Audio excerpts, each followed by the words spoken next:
Hello friends, welcome to your channel Catalyst Soni and this is Soni Singh. Friends, आज मैं आप लोगों के लिए जो क्लास लेकर आई हूँ वो नेशनल करिकुलम फ्रेमवर्क का पार्ट 2 है। जैसे कि कल मैंने आप लोगों को बताया था कि इसका 2 पार्ट में जाएगा, कल इसका हाफ पार्ट हम कर चुके हैं और ये काफ़ी इम्पॉर्टेंट टॉपिक है। हर एक जिनके भी सब्जेक्ट में जो है कंटेम्प्रेरी इंडियन एजुकेशन है उनके लिए ये काफ़ी इंपॉर्टेंट टॉपिक है, तो इसका नोट्स अच्छे से बनाइएगा एंड प्लीज़ कोई प्रॉब्लम ना हो। अगर प्रॉब्लम होगी भी तो आप लोग पूछ सकते हैं। तो चलिए स्टार्ट करते हैं आज का क्लास। और आज का जो टॉपिक है नेशनल करिकुलम फ्रेमवर्क पार्ट 2 है।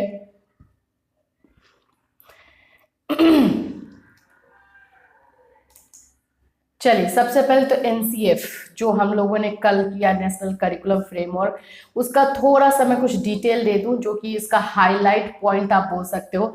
तो सबसे की पॉइंट इसका सबसे पहला था कि जो भी नॉलेज दिया जाए वो नॉलेज जो हो रियल लाइफ से कनेक्ट करने वाला हो, जीवन के साथ जोड़ने वाला हो।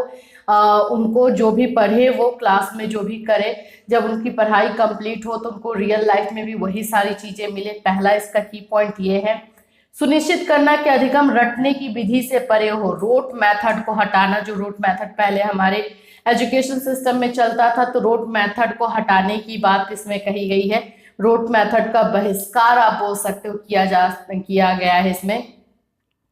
पाठ्यचर्या को समृद्ध बनाना ताकि यह पाठ्य पुस्तकों पर केंद्रित न रहकर बच्चों का सर्वांगीण विकास कर सके।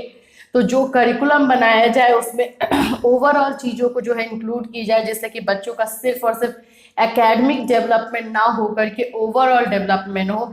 मीन्स कि वो खेल कूद में भी अच्छे हो, करिकुलर एक्टिविटीज, क्रिएटिविटी जो है उनकी रचनात्मकता जो है वो बाहर आए, उनकी एबिलिटी जो उनके अंदर है, जो उनकी योग्यता है, चाहे खेल कूद में हो, चाहे किसी करिकुलर एक्टिविटीज में हो, डांस में हो, सिंगिंग में हो, पढ़ाई में हो, किसी भी क्षेत्र में उनमें एबिलिटी हो तो वो बाहर खुल निखर कर जो है सामने आए। ऐसा करिकुलम बनाया जाए। करिकुलम में इस तरह का जो है मटेरियल दिया जाए बच्चों को, जिससे कि बच्चों का सर्वांगीण विकास हो सके। ये एक एनसीएफ का की पॉइंट है। नेक्स्ट एनसीएफ का की पॉइंट एग्जाम से रिलेटेड था, इवेल्युएशन को लेकर के था।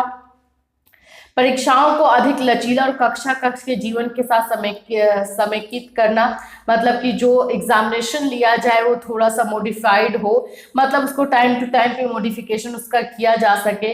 क्लासरूम में जिस तरह से एग्जामिनेशन हो उनकी रियलिटी से कनेक्ट हो, ऐसा ना हो कि एग्जामिनेशन जो है पुराने जो है ट्रेडिशनल विधि से सिर्फ और सिर्फ रिटेन हो, उसमें सारी चीजें जो है शामिल की जाए। सिर्फ और सिर्फ लॉन्ग क्वेश्चन ना हो, ऑब्जेक्टिव हो, एमसीक्यूज हो, फिर उसके बाद से शॉर्ट हो, लॉन्ग हो, सब मिक्सअप जो है एग्जामिनेशन का पैटर्न रखा जाए।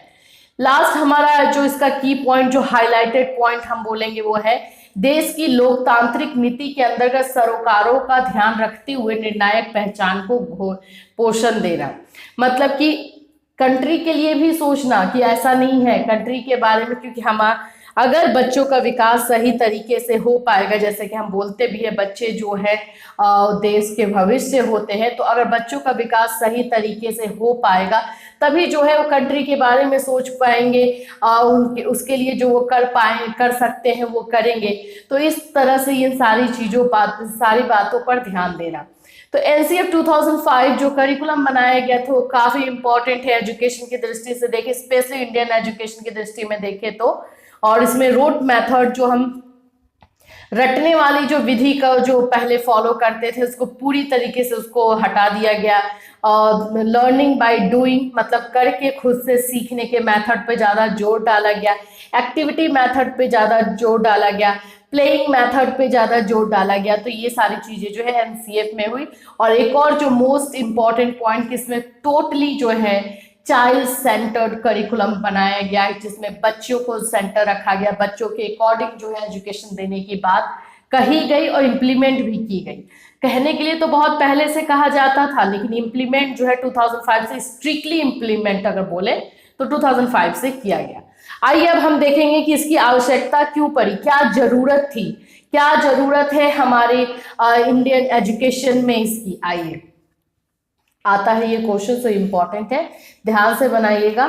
पाठ्यक्रम में समस्याओं के निवारण, आवश्यकताओं के अनुरूप उद्देश्यों की प्राप्ति के लिए कुछ मूल्यों को आधार मानकर निर्धारित किया जाता है। अभी क्या है आधार, आइए सबसे पहले जो है बालकों के आयु वर्ग, मानसिक क्षमता के अनुसार विषय वस्तु को निर्धारित करने के लिए जो पाठ्यक्रम का जो तैयार किया गया था, उसमें जो बेस पॉइंट माना गया था, जो आपको मैं बोलूं आधार माना गया था, उसमें आप भी जानते हो कि बच्चों को आधार माना गया। ठीक है, बच्चों के किन किन चीजों पे ज्यादा ध्यान दिया गया, तो उनके एज पे, किस एज के बच्चों के लिए जो है करिकुलम बनाया जा रहा है, उनकी मेंटल एबिलिटी पे ये दोनों चीजों को देख करके जो है, अब जैसे फॉर एग्जांपल अगर मैं बताऊं क्लास फर्स्ट का करिकुलम बनाना है, तो क्लास फर्स्ट की क्लास में जो है एवरेज किस एज के बच्चे आएंगे और उनकी मेंटल एबिलिटी क्या होगी, इन सारी चीजों को निकाल करके देखा गया और उसके बाद उसका करिकुलम बनाया गया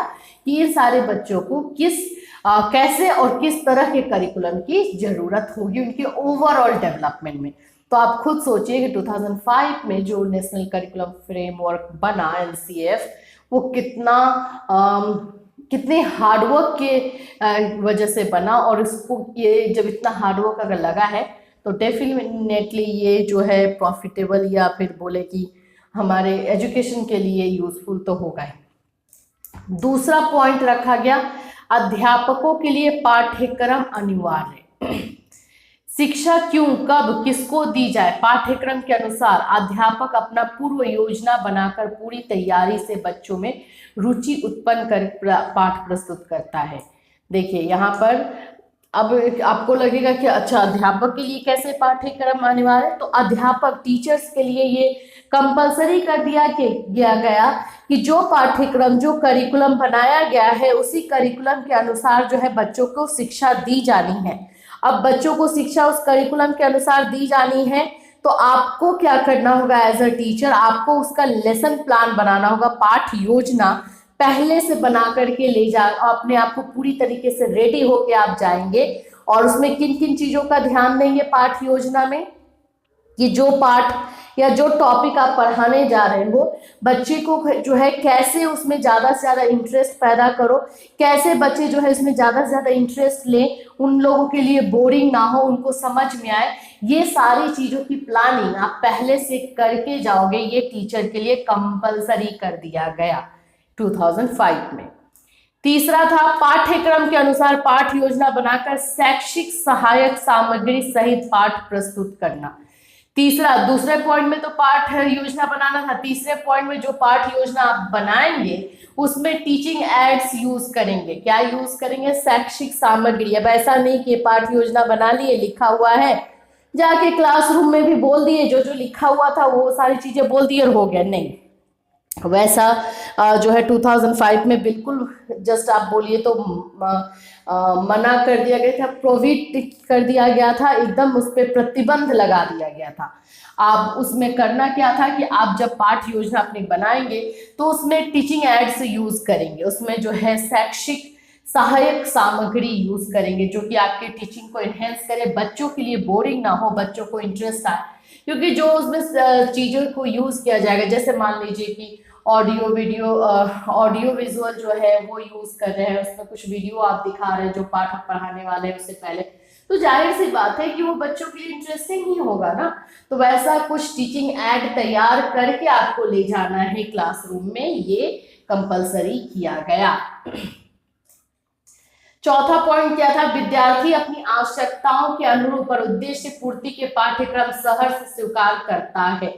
चौथा ये बोला गया कि बच्चे की क्या जरूरत है और बच्चे को जो है बच्चों को आप ये बताएंगे कि आप जो पढ़ाने जा रहे हैं उसका उद्देश्य क्या है, ऑब्जेक्टिव क्या है। जब उनको आप अच्छी तरीके से ये बताते हो और एक समझाते हो तो जाहिर सी बात है कि बच्चा जो है, क्योंकि उसको भी तो जरूरत है ना, उसको भी तो आवश्यकता है, तो उन सारी चीजों को जो है बच्चा स्वीकार करता है। पांचवा है अभिभावकों की संतुष्टि और सहयोग के लिए पूर्व पाठ्यक्रम निर्धारित करना आवश्यक होता है। अब यहाँ पे पेरेंट्स की बात आई। अब आपको पेरेंट्स को भी सेटिस्फाइड करना है, क्योंकि अगर बच्चों को आप ढंग से पढ़ाएंगे तो जाहिर सी बात है कि पेरेंट्स भी सेटिस्फाइड होंगे। तो इसीलिए आपको जो है अपना पाठ्यक्रम जो पेरेंट्स को भी एक बार बताना पड़ेगा ये सब कैसे होता है, और उसके लिए आपको पहले से जो है पाठ्यक्रम निर्धारित करना पड़ेगा। तो ये सारी चीजें 2005 में रखा गया।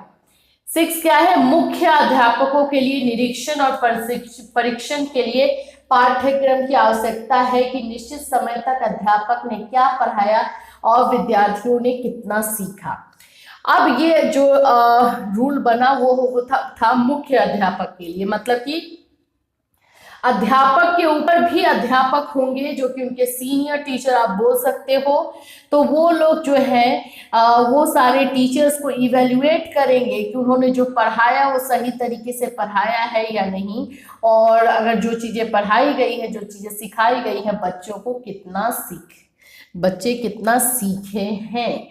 तो ये परीक्षण और निरीक्षण यानी ऑब्जर्वेशन और इवेल्युएशन का काम जो है मुख्य अध्यापकों को दिया गया, जिसमें कि अध्यापकों को जो है ऑब्जर्व किया जाए और स्टूडेंट्स का जो है इवेल्युएशन किया जाए। देखिए कितना अच्छे से डिटेल में बनाया गया है। विद्यालय संस्था की गतिविधियों के लिए पाठ्य पुस्तक ज्ञान के साथ साथ सहभागी क्रियाओं का विद्यार्थियों ने कितना आनंद लिया और कितना व्यवहारिक रूप से स्वीकार किया। ठीक है, एकेडमिक की बात तो है ही कि ठीक है एकेडमिक नॉलेज बच्चों को देना है, लेकिन उसके अलावा जो है को करिकुलर एक्टिविटीज भी देनी है जो कि उनको और ज्यादा उत्साहित करे और मोटिवेट करे उनको।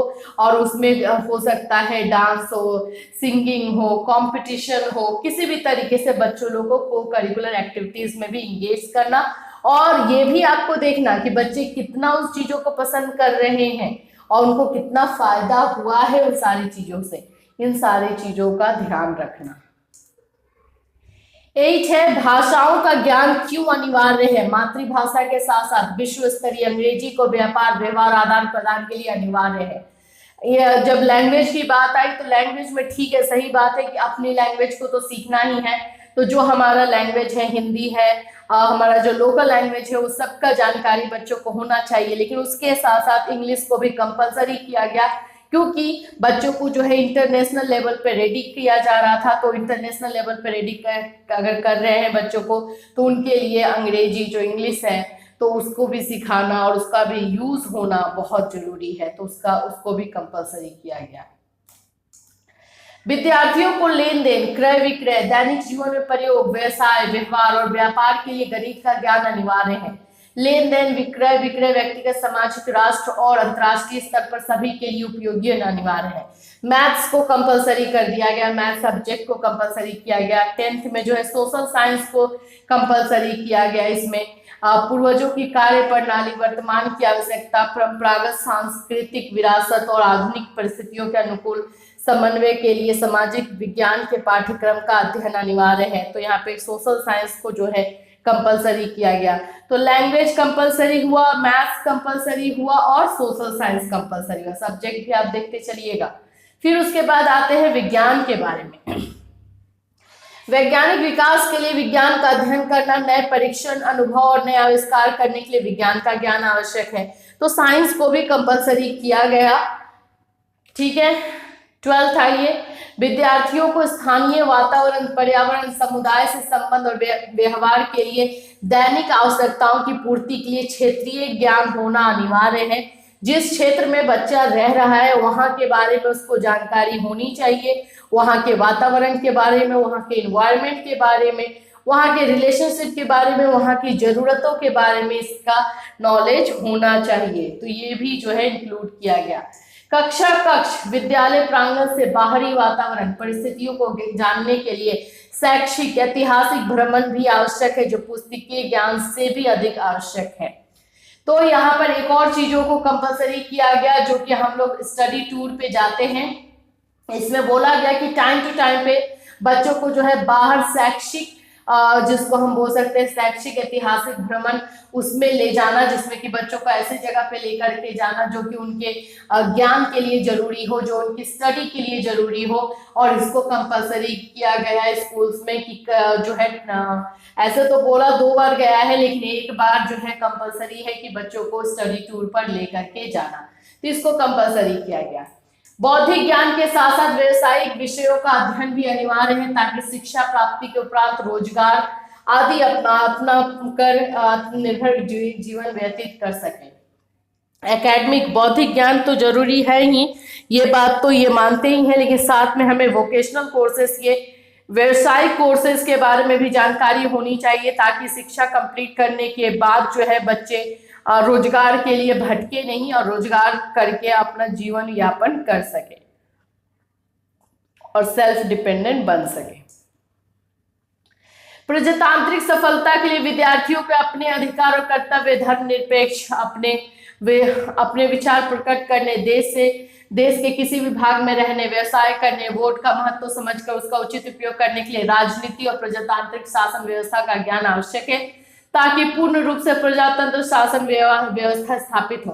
राजनीतिक रूप पर भी बच्चों को जो है ज्ञान हो, उनको अपने कर्तव्य, अपने ड्यूटीज, अपने अधिकार, अपने वोट, इन सब का इंपॉर्टेंस पता हो, इसलिए एक सब्जेक्ट कंपलसरी किया गया, जिसको या तो पॉलिटिकल साइंस बोलिए, सिविक्स बोलिए, हर जगह पे अलग है, नागरिक शास्त्र के नाम से जाना जाता है हिंदी में। पॉलिटिकल साइंस जो है हायर क्लासेस में हो जाते हैं, लेकिन इसका ज्ञान जो है दिया जाना कंपलसरी किया गया। फिर है कंप्यूटर शिक्षा। आधुनिक युग तीव्र गति से आगे बढ़ रहा है, कंप्यूटर शिक्षा का पूरे विश्व में विस्तार हो रहा है। दुनिया के साथ साथ चलने के लिए कंप्यूटर शिक्षा को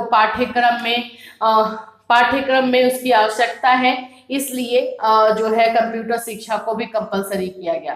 तो इस तरह से आप देख सकते हैं कौन कौन से सब्जेक्ट को कंपलसरी किया गया। ये जो हम अभी पढ़ रहे हैं ये है कि नेशनल करिकुलम फ्रेमवर्क की आवश्यकता क्यों है, तो क्योंकि एजुकेशन जो है डे बाय डे जो है मॉडर्न होते जा रहा है, उस मॉडर्निटी को बनाए रखने के लिए, अपडेट होते रहने के लिए नेशनल करिकुलम फ्रेमवर्क काफी ज्यादा जो है जरूरी है।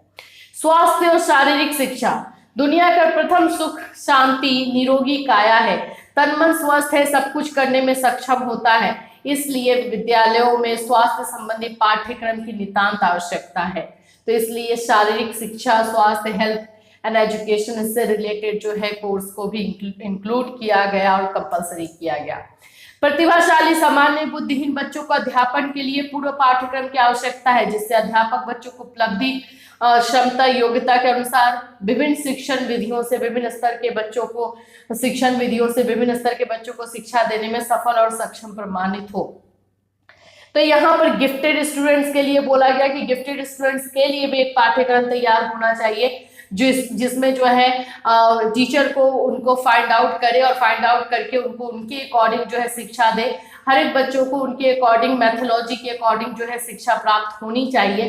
तो गिफ्टेड स्टूडेंट्स के लिए पाठ्यक्रम रेडी किया जाए, पूर्व पाठ्यक्रम, और उनको उस तरह से उनकी क्षमता को जो है बाहर निकाला जाए और उनकी एबिलिटी को और निखारा जाए। पाठ्यक्रम को बौद्धिक ज्ञान के साथ उत्पादकता से भी जोड़ने की आवश्यकता है। तो जो हमारा करिकुलम था उसको यूटिलिटी से भी जोड़ा गया, जो कि रियल लाइफ में जो चीजें, घटनाएं, जो भी चीजें होती है उससे जोड़ा गया, जैसे कि पशुपालन, बागवानी, कार्यानुभव आदि विषयों का प्रशिक्षण देकर नागरिकों को आत्मनिर्भर बनाने की आवश्यकता है, जिससे कि उत्पादन बढ़े। तो ये सारी चीजों को भी नॉलेज देने की बात कही गई। लड़कियों के लिए भाषा, गणित आदि विषयों के साथ गृह कार्य, पाक विद्या, सिलाई, कढ़ाई और स्वास्थ्य शिक्षा आदि विषयों का अध्ययन आवश्यक है, जिससे बच्चों की देखभाल और पाक कला में निपुणता प्राप्त हो। तो गर्ल्स के लिए अलग से एजुकेशन दिया गया। पाठ्यक्रम में बौद्धिक ज्ञान के साथ साथ शैक्षिक सहभागी प्रक्रिया आवश्यक है, जिसमें खेल, योगा, भाषण, अंताक्षरी, कविता, वाद विवाद प्रतियोगिता, कला, चित्रकला, वास्तुकला और विज्ञान प्रदर्शनियों का विद्यालय के स्तर से अंतर्राष्ट्रीय स्तर तक आयोजित करके विद्यार्थियों का सर्वांगीण विकास किया जा सकता है। तो इसमें बहुत सारे जो है को करिकुलर एक्टिविटीज को शामिल करने की बात कही गई, जिसमें ये सारी चीजें जो थी वो मेंशन किया गया कि इसको होते रहना चाहिए। एक और मैं बात बताऊं, स्कूल में ये कंपलसरी कर दिया गया है जैसे कि अगर सीबीएसई स्कूल है तो सीबीएसई को जो स्कूल वाले हैं रिपोर्ट उनको करना पड़ता है कि कितनी बार आपने कंपटीशन करवाया, कौन से कंपटीशन करवाए, क्विज कंपटीशन हुआ या नहीं, करिकुलर एक्टिविटीज आपने करवाए हैं तो कितने करवाए, उनके फोटो सेंड करने पड़ते हैं, उनके बारे में इंफॉर्मेशन देना पड़ता है। ये सारी चीजें कंपलसरी हो चुकी है। तो कुछ स्कूल वाले तो करवाते रहते हैं तो उनको प्रॉब्लम नहीं होती है, कुछ स्कूल वाले अगर इतना नहीं करवा पाते हैं जबकि करवाना कंपलसरी है तो वो फिर फेक फोटोज और कुछ ऐसे करके सेंड कर देते हैं, या फिर उनको सिर्फ भेजने के लिए जो है वैसे फोटोज क्लिक करते हैं। तकनीकी शिक्षा, विज्ञान, विकास, अनुसंधान आदि का आयोजन पाठ्यक्रम में निर्धारित करके विद्यार्थियों और अध्यापकों को सेमिनार लगाकर अनुसंधानों के लिए प्रेरित करना। टेक्निकल जो एजुकेशन है वो काफी इम्पोर्टेंट है हमारे देश में, तो उसके लिए जो है रिसर्च सेंटर, फिर उसके बाद से अलग अलग तरीके के जो है सेमिनार लगाकर बच्चों और टीचर्स को वहाँ पर भेजकर उनको और ज़्यादा मोटिवेट किया जाए, जिससे कि वो नेशनल इंटरनेशनल लेवल पर जो है साइंस का विकास हो और इंटरनेशनल लेवल पर जब वो जाए तो वो सीखें, वहाँ से सीख कर आए।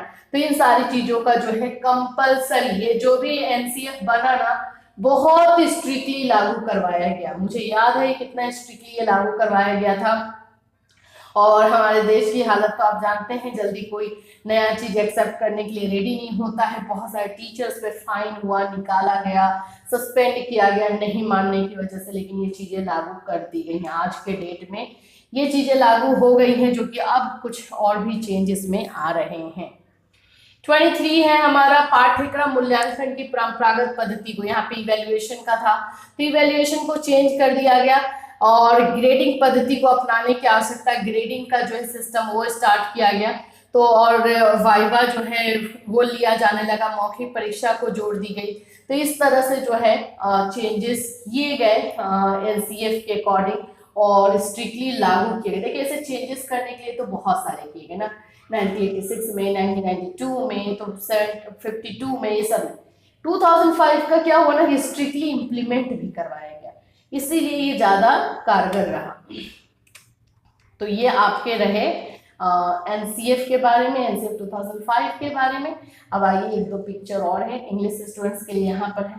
अच्छा, इंग्लिश में आप देख लीजिए जो इसका की पॉइंट है, connecting knowledge to life around outside the school, जब रियलिटी से कनेक्ट करना, shifting away of learning from rote method को हटाना, and reaching the curriculum for overall development of children then remain textbook centric। और जो curriculum है उसको पूरी तरीके से जो है इम्प्लीमेंट करना और साथ में बच्चों के ओवरऑल डेवलपमेंट पर ध्यान देना।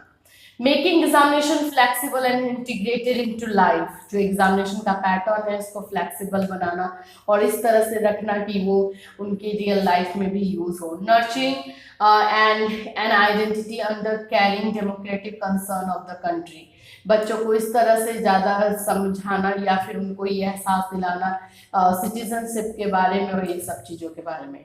यहाँ पे आपको दिया हुआ है focus on learning without burden. यहाँ पे सबसे ज़्यादा 2005 में फोकस किया गया कि लर्निंग जो है विदाउट बर्डन हो, बच्चों को ये बर्डन बोझ ना लगे और ये हैप्पीली एक्टिविटी के थ्रू खेल खेल में जो है बच्चे सीखें। तो जो सिलेबस का बर्डन है उसको जो है वो रिड्यूस किया जाए। इस तरह से जो है नेशनल करिकुलम फ्रेमवर्क ने काम किया और एक्चुअली मैं बोलूँगी सक्सेसफुल काम किया है, बिल्कुल सक्सेसफुल काम हुआ है। और ये सारी चीज़ें आपको इंग्लिश हिंदी दोनों में है।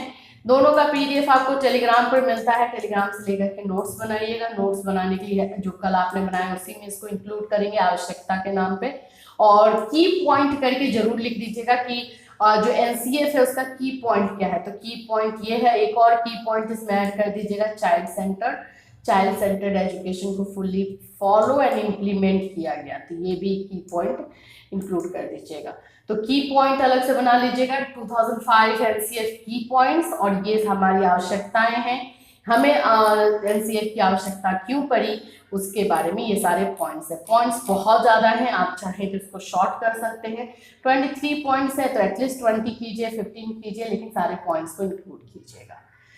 तो फ्रेंड्स ये है हमारे एनसीएफ का जो है क्लास, और नेक्स्ट क्लास जो है मैं आप लोग का और जो इम्पोर्टेंट है इसमें जो इससे रिलेटेड है वो मैं लेकर आऊँगी।